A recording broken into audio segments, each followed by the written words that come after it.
tous. Bonjour à tous et bonjour à nos auditeurs et bonjour aussi aux participants de cette table ronde. Cette table ronde qui parle aujourd'hui d'un des pays qui est à l'honneur, l'Algérie. Alors l'Algérie, un pays passionnant, un pays qui bouge beaucoup, un pays qui compte près de 40 millions d'habitants, un pays qui a des spécificités et des opportunités énormes parce qu'on a une moyenne d'âge très très faible, et un pays qui bouge aussi parce que c'est un pays qui n'est pas en dehors du monde, c'est un pays aussi qui subit aussi quelque part un petit peu la crise mondiale qu'on connaît aujourd'hui. C'est un pays qui a connu le baril du dollar à une centaine de dollars, le baril, et qui, depuis le début de l'année, certains l'ont en tête, a chuté jusqu'à 44, 45 dollars le baril. Donc quelque part, pour un pays qui a une majorité de ses ressources liées au prix du pétrole, c'est évidemment un challenge relativement important. Aujourd'hui, l'automobile est un enjeu aussi important sur le marché algérien, et on a autour de la table un certain nombre d'acteurs qui ont décidé de miser sur ce marché. Alors on a aujourd'hui avec nous Olivier Wittmann, qui, dites-moi Olivier si je me trompe, mais est directeur Renault pour l'Afrique, le Moyen-Orient et l'Inde. C'est ça, directeur après-vente pour AMI, Afrique, Middle East et India. Voilà. On a avec nous René Prévost qui est le directeur de la franchise de Speedy. Bonjour René. Bonjour.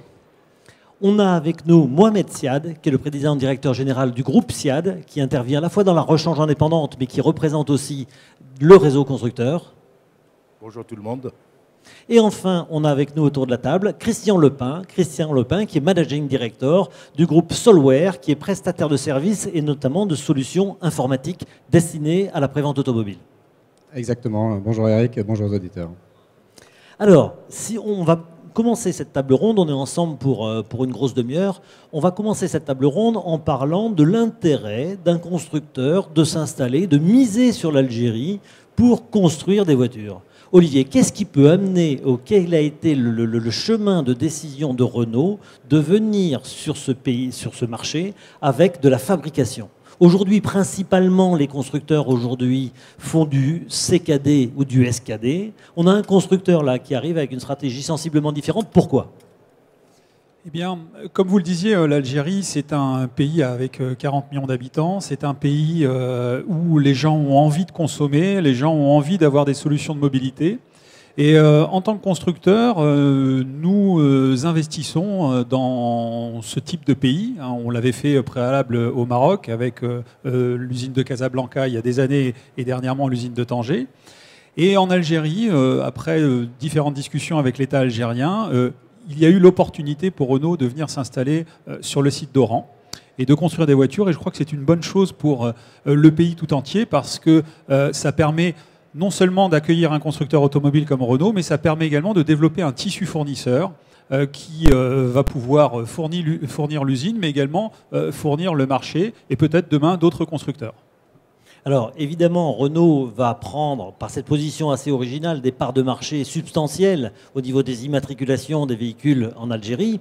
Et évidemment, Renault doit se pencher sur l'entretien et sur la maintenance de ces véhicules. Alors, quelle est l'organisation que met en place Renault aujourd'hui pour assurer la réparation et l'entretien de ces véhicules? Une organisation forte parce que Renault, cette année, on va vendre près de 90 000 voitures sur les marques Renault et Dacia. Nous sommes le constructeur numéro 1 avec la plus grande part de marché, plus de 30%. Donc bien sûr, on se doit d'entretenir nos voitures et pour cela, on s'appuie sur un réseau fort avec une soixantaine de partenaires répartis sur tout le pays. Et on s'appuie sur également une politique pièce de rechange qu'on essaye de faire évoluer et qu'on essaye de faire évoluer aux meilleurs standards européens, c'est-à-dire avoir la logistique, parce que ce n'est pas tout d'avoir des stratégies marketing, mais il faut avoir de la disponibilité sur la pièce. Et donc, on fait depuis un an là, un grand travail sur le magasin qu'on a en Algérie pour être capable d'offrir une disponibilité à nos clients proche de 95% en termes de taux de service. Et puis, derrière, d'avoir des stratégies de marketing pour faire venir les clients dans notre réseau. Toute cette stratégie de fidélisation de notre parc. Donc, on fait des offres, par exemple, comme actuellement, sur le forfait révision. Donc, c'est aussi des nouvelles offres marketing qu'on ne connaissait pas en Algérie. Donc, on offre aujourd'hui des forfaits révision à nos clients.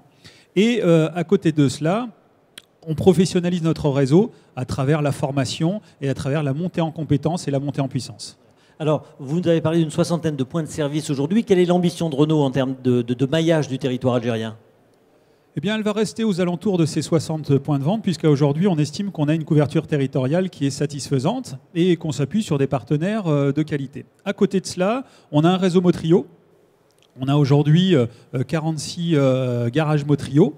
On en a eu beaucoup plus à une période, mais on a fait un petit peu de ménage pour s'appuyer sur les 46 partenaires qui répondaient aux standards de Motrio. Et là, pour le coup, on va avoir une stratégie un peu plus offensive avec la deuxième marque de la prévente de Renault, Motrio. On aura une stratégie un petit peu plus offensive pour aller traiter le parc ancien qui déserte un petit peu les réseaux constructeurs. D'accord. Et alors, les ambitions en termes de densité du réseau Motrio ? Il n'y a pas d'ambition chiffrée. Il y a l'ambition de travailler avec les meilleurs, travailler avec les gens qui ont envie de travailler avec nous et qui sont capables d'assurer les standards qu'on demande. D'accord. Alors effectivement, c'est plutôt bien vu parce que la dernière étude JIPA menée en Algérie montre qu'on a 52% du parc circulant qui a plus de 10 ans. Donc il y a effectivement une attente un petit peu particulière et un âge moyen du parc de 9,9 ans, selon la dernière étude JIPA qui est parue récemment. Alors merci pour ces informations. Évidemment, là où on retrouve les réseaux constructeurs, on a toujours les challengers et les partisans, les représentants de la rechange indépendante. Alors dans la rechange indépendante, on a en Algérie, comme dans tous les pays, des réparateurs indépendants et on a aussi des réseaux organisés, structurés qui se développent selon des formats un petit peu particuliers et on a la chance d'avoir aujourd'hui autour de la table René Prévost, le directeur de la franchise Speedy. René, est-ce que tu peux nous dire pourquoi Speedy en Algérie ? Alors déjà, c'est une vieille aventure puisque la première conférence que j'avais faite sur le monde automobile en Algérie, c'était en 2005 et on s'est seulement implanté 10 ans après. Donc c'est quelque chose de mûri. Et pourquoi l'Algérie ? L'Algérie, nous avons décidé de nous implanter en Algérie pour 3 voire 4 raisons. Première, c'est la densité de ce pays, d'habitants et bien entendu de voitures et sa possibilité d'évolution dans le temps. Ça, c'était le premier point. Deuxième point, notre métier, c'est de remettre à la route les véhicules le plus rapidement possible. N'ayant pas de transport en commun, notre devise devient très importante dans ce pays. Troisièmement, c'était de ne pas réinventer la roue et de se servir des forces locales en présence, qui est pour nous deux forces. Les distributeurs de pièces détachées automobiles dont nous avons besoin pour réparer les voitures, on ne voulait pas réimporter des pièces. Et puis après, c'est de se servir du capital humain, qui est magnifique. Et il est magnifique pourquoi ? C'est un pays qui a des jeunes entrepreneurs, des gens qui ont envie d'évoluer, et tout passe chez nous par la formation. C'est le programme de formation qui a été long à mettre en place, puisque le premier magasin de test, ça a été un test qui a duré 3 ans pour gérer la logistique, former les gens. Aujourd'hui, si dans cette zone, j'avais à noter les équipes, je pense que mon équipe d'Algérie aurait 10 sur 10. Ok, donc une bonne équipe. Est-ce que le concept Speedy, qui est bien connu des automobilistes français, a été adapté au marché algérien ou est-ce que c'est la copie conforme d'un centre Speedy qu'on connaît aujourd'hui ? Il y a toujours une adaptation minimum à faire, hein. Il faut s'adapter au pays. Et comme je dis, c'est le 80-20. Si je suis obligé de transformer 80% de mon concept, je conseille à mon partenaire de prendre un autre concept. Par contre, c'est 20% qui peuvent être la réception. Prenons que la réception où on accueille nos clients. Chez nous, il y a 1,2 enfants par foyer. On a coupé en morceaux. Il y en a un peu plus en Algérie, donc il faut des réceptions beaucoup plus grandes. Ça, c'est l'adaptation du bâtiment. Et après, les véhicules sont un petit peu plus âgés. On l'a vu dans votre enquête. Eh ben, il faut avoir les pièces détachées qui correspondent aux véhicules qui viennent dans nos ateliers. Ça ne sert à rien d'avoir des pièces premium sur un véhicule qui a 200 000 km et qui a plus de 15 ans. D'accord. Et sur l'ensemble des prestations qui est proposées en Algérie, on retrouve le même catalogue que ce qu'on trouve dans un centre Speedy européen ? Oui, sauf qu'on fait des tests. La notion de remplacement d'embrayage a été lancée en Algérie, puis adaptée sur nos marchés français. Merci, ça a été un petit peu dit précédemment, mais si je comprends bien ce qui est entre les lignes de ce que tu as dit précédemment, la logistique est réalisée par la rechange indépendante locale. Tout à fait. Un représentant est ici, c'est notre principal fournisseur, celui qui interviendra après. Et donc, on gère avec lui l'approvisionnement, mais aussi, c'est plus un approvisionnement que je dirais statique. On essaye de le faire dynamique, de prévoir les évolutions et les voitures qui vont rentrer sur le marché. Mon confrère vend des voitures, je vais essayer de les entretenir comme ils savent le faire. Et donc, il faut être proactif dans les pièces. On ne veut pas qu'ils stockent que les pièces qui se vendent aujourd'hui, mais les pièces qui se vendront demain. D'accord. Et alors, il y a une particularité un petit peu en Algérie qu'on ne trouve pas en France, c'est notamment la présence de véhicules chinois, des marques totalement inconnues en France, mais connues sur d'autres marchés comme Chery, Geely, Great Wall, etc. Est-ce que ces véhicules peuvent également être entretenus dans les centres Speedy? Ben oui, c'est notre devise, hein, entretien complet du véhicule, quelle que soit la marque. Donc on correspond. Et ce type de véhicule, ils ont un moteur, ils ont des roues, ils ont des freins. Les sources d'approvisionnement sont différentes. C'est là que nos amis travaillent pour avoir les pièces adaptées à ce type de véhicule. Mais en gros, un moteur reste un moteur, hein. Alors, on a combien de centres Speedy aujourd'hui en Algérie? Alors il y a le premier magasin qui est l'école de formation et le stock tampon qui fait plus de 1000 mètres carrés. Vous voyez, ce n'est pas le standard européen. Celui-ci, il est resté 3 ans en test, hein, et maintenant, on en a 2 nouveaux.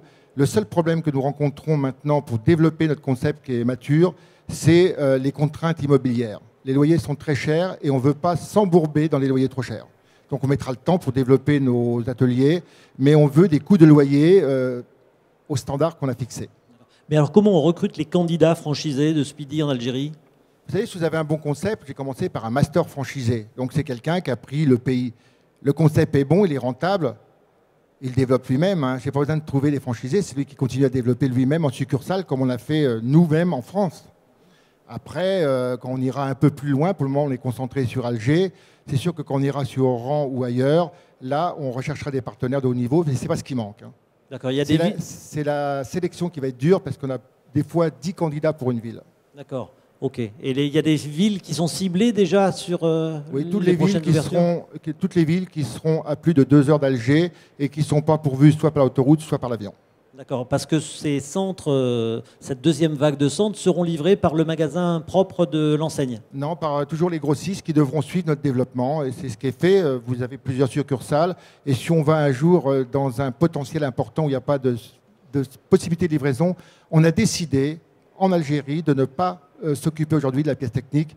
Il y a des gens qui savent mieux le faire que nous et qui savent bien le faire dans le pays, parce que les contraintes douanières sont énormes et avoir des logisticiens, des spécialistes des douanes, des spécialistes de ça, de ci, notre métier, c'est de donner la possibilité aux opérateurs algériens la possibilité de réparer les voitures dans l'innovation et dans l'information, puisque la guerre aujourd'hui, c'est pas à vous, je vais le cacher, c'est d'avoir l'information.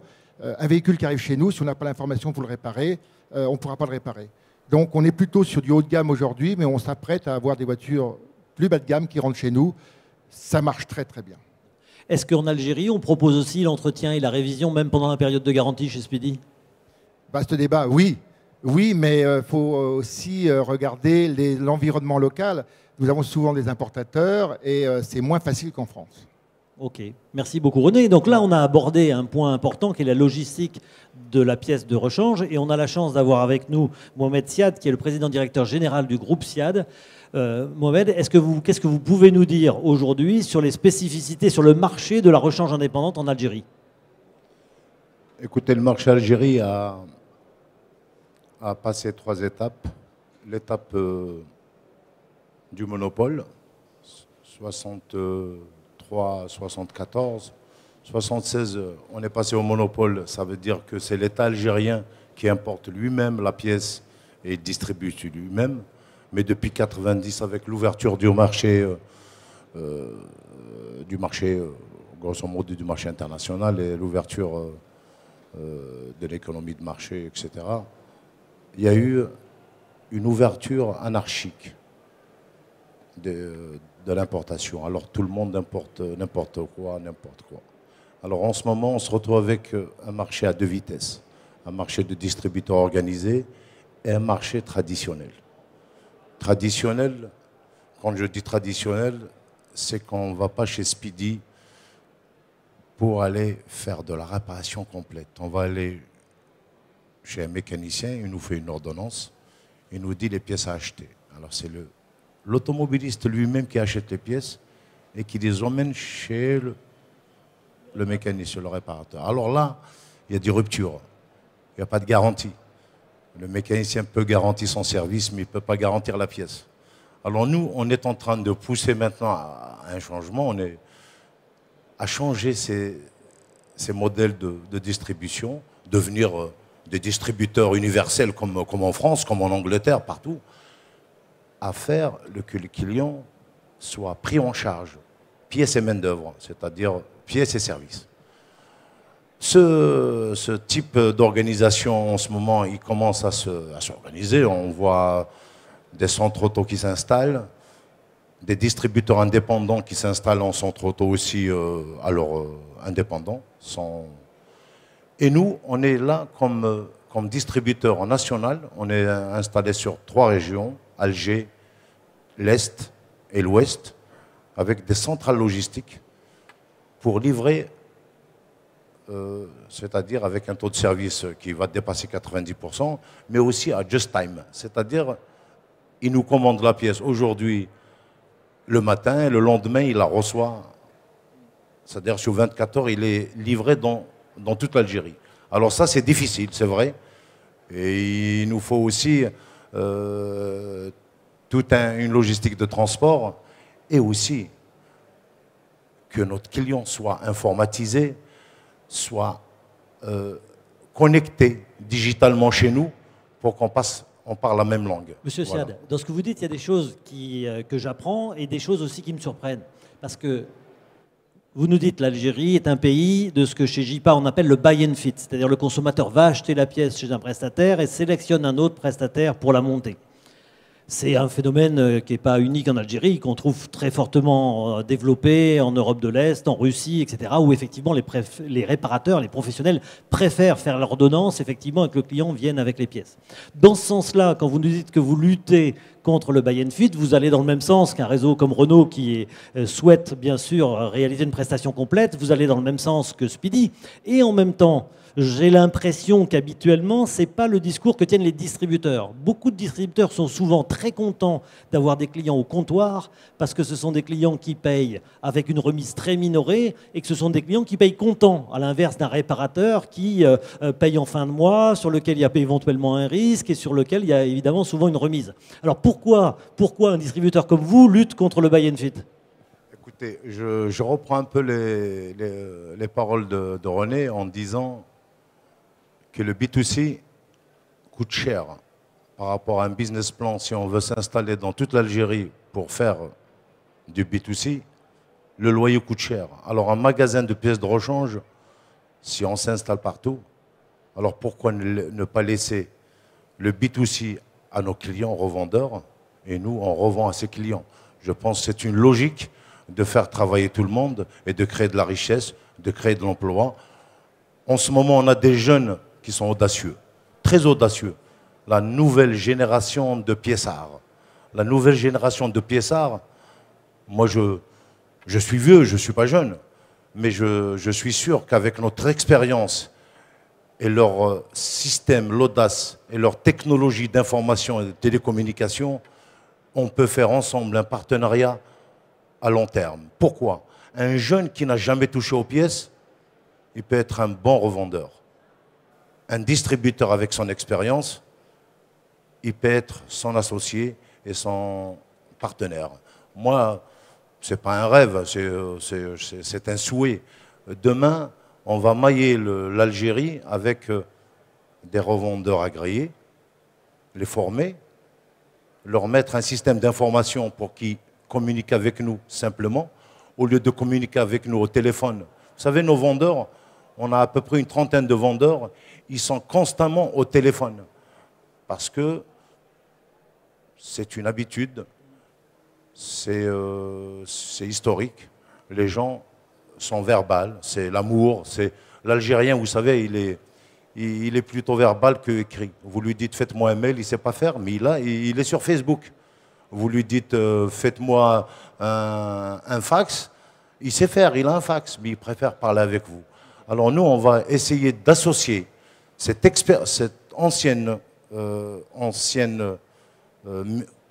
métier de la distribution aux jeunes Algériens qui sont ambitieux et audacieux et de créer ensemble une distribution universelle Alors, merci pour ces précisions. J'ai encore une question néanmoins en termes de distribution de pièces, parce que c'est quelque chose qui est beaucoup souligné par les constructeurs, par les acteurs de la rechange indépendante, parfois par des équipementiers, c'est la qualité des pièces. Quel type de pièces vous proposez sur le marché algérien? On a souligné tout à l'heure un âge moyen relativement élevé et important et la sensibilité du conducteur marocain au prix de la pièce et de la prestation. Est-ce qu'il y a ou pas, est-ce que vous relayez, vous, des pièces de moindre qualité? Est-ce que vous luttez contre les pièces de contrefaçon?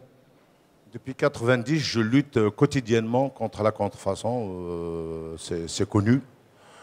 Parce qu'en 90, j'ai prédit la contrefaçon. Pourquoi? Parce qu'on avait notre gouvernement, notre pays, il était en cessation de paiement en 90. Il a laissé les importateurs importer avec leurs propres moyens. C'est pour un peu équilibrer un peu la balance commerciale, etc., etc. Mais le distributeur, il est parti vers le moins 10 ans, pas la qualité. L'informel. Bon, je ne dirais pas l'informel, mais l'informel est venu juste après. Quand on parle de moins de 10 ans, c'est-à-dire... et aussi, les droits de douane ne sont pas venus en même temps. Maintenant, grâce à Dieu, on paie moins de droits de douane, on a ratifié l'Union européenne. Les droits de douane, ils sont très simples, ils sont de 3 chiffres, 3 douanes. 5, 15 et 30, avec une dégression tous les années de 2 points. Alors, on a des pièces maintenant où on paye 0 taxe. Ça, c'est tout à fait normal, mais le problème de l'informel, il y a d'abord le problème de la contrefaçon. Le problème de la contrefaçon, pourquoi? Parce qu'on a des opérateurs qui ne sont pas du métier, ils cherchent que le prix. Ils vont en Asie, acheter en quantité, ils le déballent sur le marché, et le consommateur, l'histoire du B2C, quand vous avez parlé, le consommateur, alors, il est comme on dit, on a triché. On a eu le consommateur, pourquoi il ne s'y connaît pas? Si c'était le mécanicien qui a acheté, il peut quand même dire ça c'est bon, c'est pas bon. Alors on se retrouve maintenant avec de la pièce de contrefaçon et on se bat tous les jours et il faut qu'on se batte tous ensemble pour l'éliminer. Ce n'est pas les pouvoirs publics qui vont éliminer ça parce qu'ils ne s'y connaissent pas. C'est sûr que si on ne l'achète plus, la source va se tarir d'elle-même. Très bien. Alors, merci beaucoup, Mohamed, pour ces informations. On a vu là donc l'intérêt d'un constructeur de s'installer dans un pays, de bien mailler le territoire. On voit que ce constructeur n'hésite pas à développer une offre variée et plurielle avec un réseau et une gamme de produits Motrio. On voit que des réseaux de réparateurs indépendants organisés, structurés, appuyés sur une franchise solide, n'hésitent pas à miser sur le marché algérien. Et on vient de voir avec Mohamed que effectivement, Mohamed Siad, que effectivement la rechange indépendante aussi fait des gros efforts pour moderniser l'organisation et la distribution des pièces et lutte avec un travail de longue haleine contre la contrefaçon. Maintenant, il y a un autre aspect intéressant à évoquer en Algérie, c'est la prestation de service. Et on a la chance d'avoir autour de la table aujourd'hui Christian Lepin. Christian Lepin, donc Managing Director de Solware. Christian, que propose Solware en Algérie? Alors, tout d'abord, je voudrais dire que Solware Auto a cru en l'Afrique très tôt. On n'est pas arrivé en Algérie particulièrement par hasard. Ça a été pour nous la porte d'entrée du marché africain. Depuis 2006, on a adressé ce marché avec une double offre. Une offre d'acquisition avec une offre très très agressive et une offre d'accompagnement. Accompagnement de réseaux comme le réseau Renault.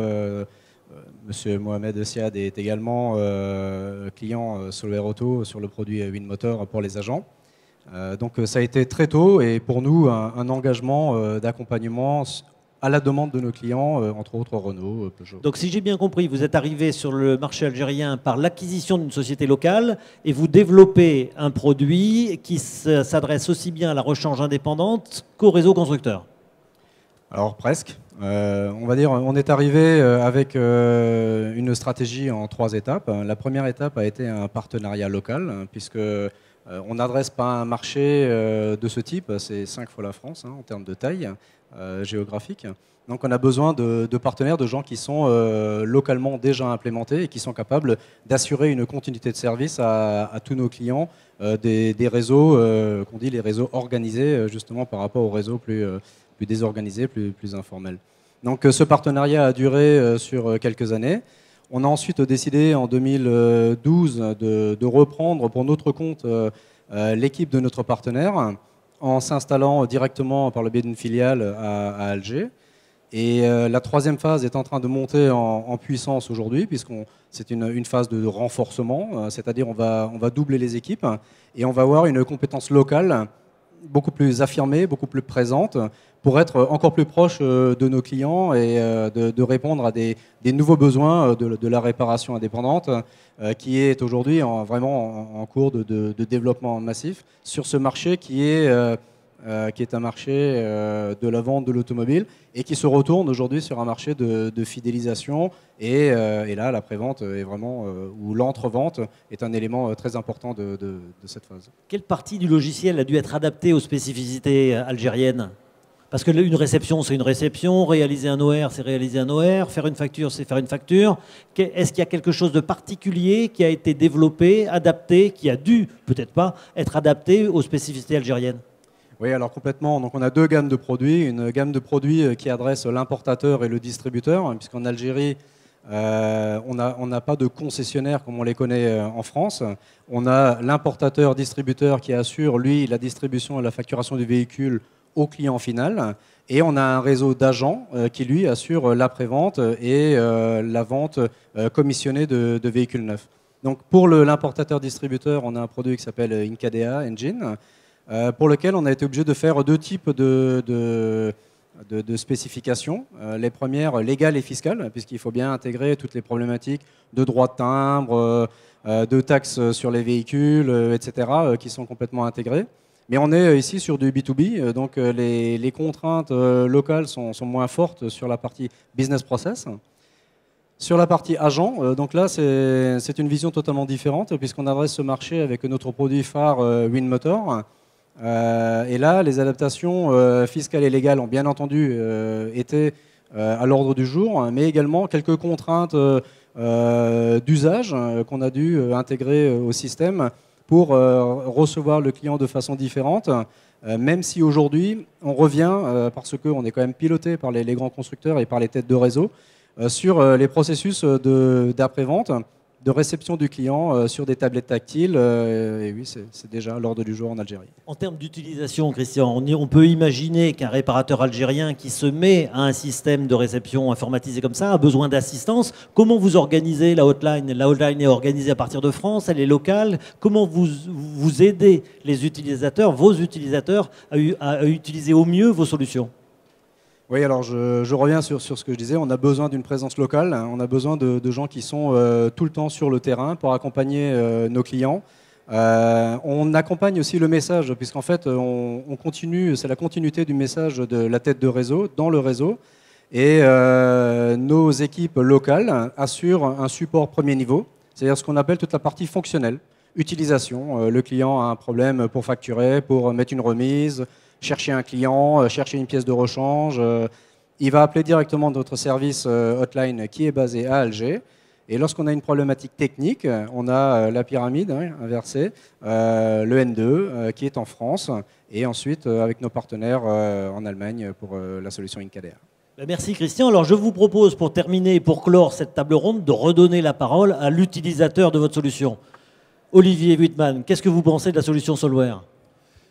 C'est nécessaire et c'est de bonnes solutions puisque, on l'a dit, l'Algérie devient un marché mature et aujourd'hui, nous, en tant que constructeurs, on se doit également d'offrir cette maturité, c'est-à-dire d'avoir des systèmes qui sont capables de mesurer nos entrées ateliers pour avoir une bonne activité, une bonne gestion, une bonne rentabilité de nos ateliers, mais également de savoir quel est notre stock pour avoir les bonnes pièces en temps et en heure.